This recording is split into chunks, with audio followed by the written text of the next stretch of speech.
This week, there is not a single extraction shooter in the lineup. How refreshing! The word tandem means an arrangement of two or more people, machines, or animals positioned one behind the other. Wait, animals? Correct, because originally a tandem referred to a carriage drawn by two horses, hitched one in front of the other rather than side by side. The more you know, right? Lost in Tandem, however, has absolutely nothing to do with horses. Instead, the upcoming puzzle adventure follows a young girl wandering through the remains of civilization decades after humanity disappeared sometime around the end of the 90s. And honestly, from that description alone, we pictured a lot more urban ruins with collapsed Pizza Huts and abandoned blockbusters everywhere. But to our relief, the scenery is nothing like that. Quite the opposite, in fact. The game is filled with beautifully hand-drawn landscapes where nature slowly reclaimed what was once lost to civilization. Early into the journey, the girl finds Mecute, a giant outdated robot with failing systems and exactly one remaining task left in its memory, reaching a set of coordinates. So the two team up, because crossing ruins, forests and forgotten places together is not only a lot easier, but also a lot less lonely. The game is built around asymmetrical co-op, with one player controlling the agile girl while the other handles the much larger robot. Both have completely different abilities and need to work together to solve environmental puzzles, platforming sections, and traversal challenges. At certain points, the girl can even pilot the robot directly, combining both characters into a hybrid form that unlocks new mechanics and movement options. Despite the setting, the whole game looks surprisingly cozy. And honestly, without all the stress of present-day civilization, we kinda see the appeal. The world is filled with colorful biomes, strange little robots, and relics from the early 2000s that can be collected to unlock lore or decorate Mechute with stickers, which might be the most wholesome use of post-apocalyptic scrap we have seen in a while. Anyone else had these sticker albums in elementary school? Oh, nostalgia. I hope they still stick to the robot's metal. But yeah, the focus here is clearly atmosphere and companionship rather than combat or survival. It is designed mainly as a couch co-op experience and even supports Steam Remote Play together. But solo play is fully supported as well. The game already launches in July, so if you're as intrigued as we are, maybe put a sticker on your wishlist. When Sean Murray tweeted this and that a couple of days ago, we were sure that Hello Games would do something beautiful for the next No Man's Sky update. But we really didn't expect this.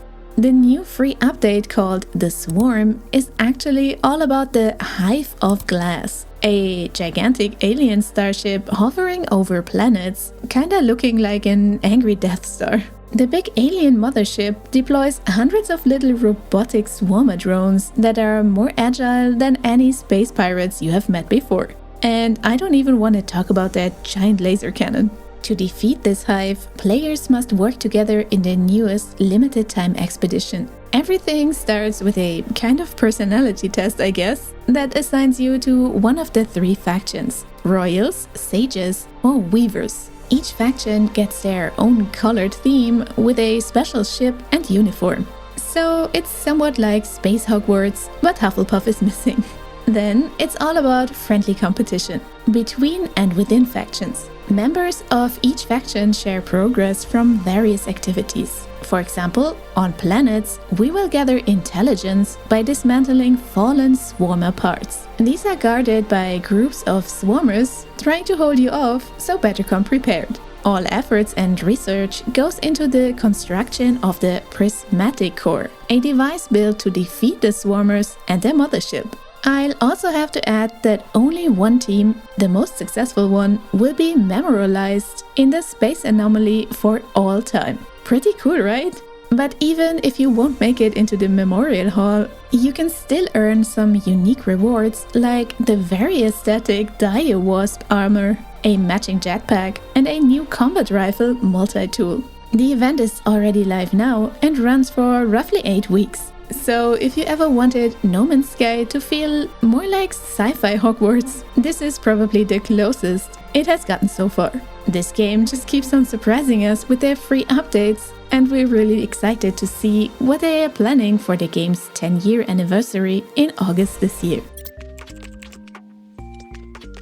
Throne and Liberty, kinda the last game standing in terms of Amazon Game Studios, is releasing its biggest expansion yet on June 25th. The new area is built around large-scale exploration set in the frozen region of Nix. Traversal also gets a major upgrade. Players will be able to glide through valleys with the new ether suits or use sky paths to cross huge distances above the map. Then the new weapon, Gauntlets, is coming. These let you switch between slow heavy strikes and a more aggressive claw-based stance focused on mobility and rapid attacks. The expansion also raises the level cap to 60 and adds new co-op dungeons, world bosses, and progression systems focused on more flexible gear upgrades. Nix seems heavily designed around multiplayer encounters in the open world, with dynamic events and dangerous enemies encouraging players to group up naturally. The new DLC, Meadowsong for Pioneers of Pagonia, takes players to an island once known for fertile farmland, now plagued by magical crop rot, plague rats, and suspiciously powerful witches. Why are we going there again? To survive, you'll need to produce remedies, protect fields from infected creatures, and investigate a coven of witches. But despite the darker theme, the update still fully leans into the game's adorable settler charm. You can now raise pigs and chickens, grow apples and grapes, produce wine and juices, and even assign guard dogs to protect your farms. Cats are also included, which automatically improves every settlement builder by at least 12%. Scientifically proven, probably. The free update launching alongside the DLC also completely reworks nutrition systems, meaning your settlers now actually benefit from balanced diets instead of surviving exclusively on mushrooms forever. Heroes of Might and Magic Olden era just revealed its early access roadmap, and the big takeaway is simple: proper co-op is finally coming. Apparently, there are other players, aside from us, that just can't bring themselves to destroy each other's creations and prefer a more cooperative way of playing. The game launched into early access back in April, but true team play mode is currently still missing. That will change in the first major update planned for Q3, which adds shared teams for multiplayer matches, including proper co-op against AI and team versus team battles. Outside of co-op, the roadmap also includes improved random map generation and eventually the return of the underground layer, complete with new terrain and exploration mechanics. Longer-term plans include roguelike PvE content, map sharing, and campaign expansions, as the game moves toward full release sometime next year. This weekend, you can join everyone else in the queues for Path of Exile 2's newest update, Return of the Ancients, completely free of charge. Yay! And if, after all that waiting, you can't wait any longer, there is also a 50% discount, in case you want to continue playing before its full release.